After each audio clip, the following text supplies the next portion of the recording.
ओम नमः शिवाय। नमस्कार दोस्तों, स्वागत है आप सभी का मेरे YouTube चैनल आर के भक्ति ज्ञान में। भक्तों, आज की वीडियो में हम आपको त्रयोदशी के दिन सुनी जाने वाली प्रदोष व्रत की कथा सुनाएंगे, जिसको सुनने मात्र से हमारे जीवन में खुशहाली खुशहाली रहती है और हमारे वैवाहिक जीवन भी सुख से कटता है। तो आइए भक्तों, हम अपनी कथा को प्रारंभ करते हैं। उससे पहले जो भक्त हमारे चैनल पर नए आए हैं, जिन्होंने अभी तक हमारे चैनल को सब्सक्राइब नहीं किया है, वो हमारे चैनल को सब्सक्राइब करें। वीडियो अच्छी लगे तो वीडियो को लाइक करें और कमेंट में जय श्री राधे जय श्री श्याम अवश्य लिखें।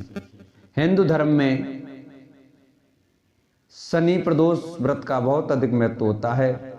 इस व्रत के शनिवार के दिन पड़ने के कारण शनिदेव को समर्पित होता है। ऐसी मान्यता है कि प्रदोष काल में शनिदेव की पूजा करने से शनि दोष से मुक्ति मिलती है और जीवन में सुख समृद्धि आती है और जीवन में किसी प्रकार कोई कष्ट नहीं आता। प्रदोष काल में शनिदेव की पूजा सूर्यास्त के बाद की जाती है। शनि प्रदोष व्रत से जुड़ी कई कथाएं हैं। इन कथाओं में बताया गया है कि किस तरह महादेव ने अपने भक्तों की रक्षा की और उनके दुखों को दूर किया। तो आइए भक्तों, शनिवार की दिन सुने शनि प्रदोष की व्रत कथा। पौराणिक कथा के अनुसार एक निर्धन ब्राह्मण की स्त्री दरिद्रता से दुखी होकर सांडिल्य ऋषि के पास जाकर बोली, हे महामुनि, मैं अत्यंत दुखी हूं, दुख निवारण का कोई उपाय बताइए। मेरे दोनों पुत्र आपकी शरण में हैं। मेरे ज्येष्ठ पुत्र का नाम धर्म है, जो कि राजपुत्र हैं, और लघु पुत्र का नाम शुचिव्रत है। अतः हम दरिद्री हैं, आप ही हमारा उद्धार कर सकते हैं। इतनी बात सुन ऋषि ने शिव प्रदोष व्रत करने के लिए कहा। तीनों प्राणी प्रदोष व्रत करने लगे। कुछ समय के बाद प्रदोष व्रत आया। अब तीनों ने व्रत का संकल्प लिया। छोटा लड़का, जिसका नाम शुचिव्रत था, एक तालाब पर स्नान करने को गया तो उसे मार्ग में स्वर्ण कलश धन से भरपूर मिला। उसको लेकर वह घर आया। प्रसन्न हो माता से कहा कि माँ, यह धन मार्ग से प्राप्त हुआ है। माता ने धन देखकर शिव महिमा का वर्णन किया।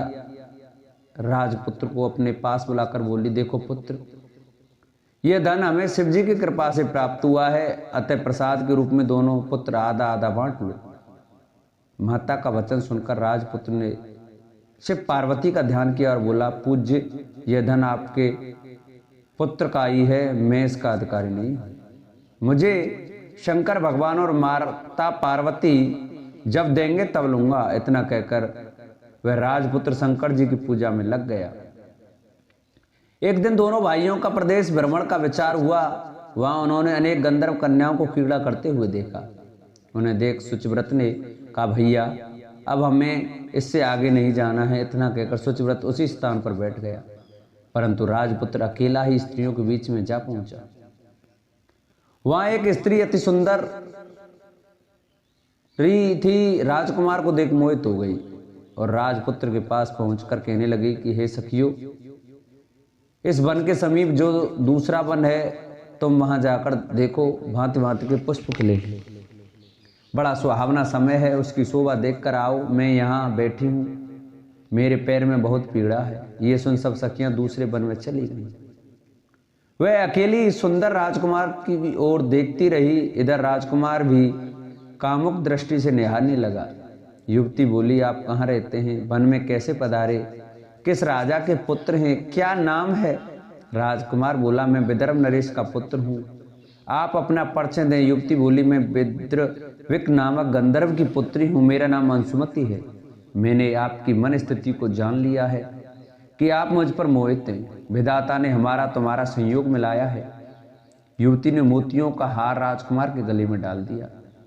राजकुमार हार स्वीकार करते हुए बोला कि हे भद्रे, मैंने आपका प्रेमोपहार स्वीकार कर लिया है, परंतु मैं निर्धन हूं। राजकुमार के इन वचनों को सुनकर गंधर्व कन्या बोली कि मैं जैसा कह चुकी हूं वैसा ही करूंगी, अब आप अपने घर जाइए। इतना कहकर वह गंधर्व कन्या सखियों से जा मिली। घर जाकर राजकुमार ने शुचिव्रत को सारा वृत्तांत कह सुनाया।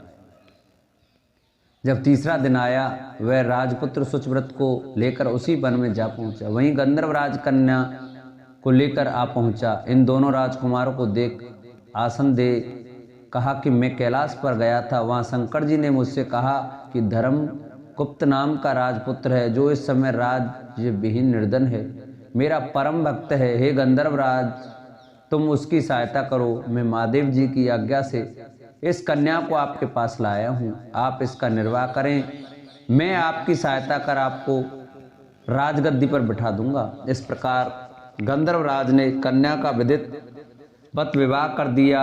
विशेष धन और सुंदर गंधर्व कन्या को पाकर राजपुत्र अति प्रसन्न हुआ और भगवत कृपा से वह समयोपर्यंत अपने शत्रुओं को दमन करके राज का सुख भोगने लगा। शंकर भगवान की जय। दूसरी कथा इस प्रकार से है। शनि प्रदोष व्रत कथा के अनुसार प्राचीन काल में एक नगर सेठ थे। सेठ जी के घर में हर प्रकार की सुख सुविधाएं थी, लेकिन संतान नहीं होने के कारण सेठ और सेठानी हमेशा दुखी रहते थे। काफी सोच विचार करके सेठ जी ने अपना काम नौकरों को सौंप दिया और खुद सेठानी के साथ तीर्थ यात्रा पर निकल पड़े। अपने नगर से बाहर निकलने पर उन्हें एक साधु मिले जो ध्यान मग्न बैठे थे। सेठ ने सोचा क्यों ना साधु से आशीर्वाद लेकर आगे की यात्रा की जाए। सेठ और सेठानी साधु के निकट बैठ गए। साधु ने जब आंखें खोली तो उन्हें ज्ञात हुआ कि सेठ और सेठानी काफी समय से आशीर्वाद की प्रतीक्षा में बैठे हैं। साधु ने सेठ और सेठानी से कहा कि मैं तुम्हारा दुख जानता हूं, तुम शनि प्रदोष व्रत करो, इससे तुम्हें संतान सुख प्राप्त होगा। साधु ने सेठ सेठानी प्रदोष व्रत की विधि बताई और शंकर भगवान की निम्न वंदना बताई। हे रुद्रदेव शिव नमस्कार है, शिव शंकर जगत गुरु नमस्कार है, हे नीलकंठ सुर नमस्कार, शशि मूलचंद्र सुख नमस्कार, हे उमाकांत सुध नमस्कार, उग्रत्व रूप मन नमस्कार, ईशान ईश प्रभु नमस्कार, विश्वेश्वर प्रभु शिव नमस्कार। इस प्रकार उन्होंने वंदना की। दोनों साधु से आशीर्वाद लेकर तीर्थ यात्रा के लिए आगे चल पड़े। तीर्थ यात्रा से लौटने के बाद सेठ और सेठानी ने मिलकर शनि प्रदोष व्रत किया, जिसके प्रभाव से उनके घर एक सुंदर पुत्र का जन्म हुआ और सुखियों से उनका जीवन भर गया। बोलो शिव शंकर भगवान की जय, बोलो माता पार्वती की जय। जिन भक्तों को हमारी शनि प्रदोष व्रत की कथा अच्छी लगी हो वो हमारी वीडियो को ज़्यादा से ज़्यादा शेयर करें। जिन्होंने अभी तक हमारे चैनल को सब्सक्राइब नहीं किया है वो चैनल को सब्सक्राइब करें, वीडियो को लाइक करें और कमेंट में ओम नमः शिवाय, ओम शनिश्चराय नमः अवश्य लिखें।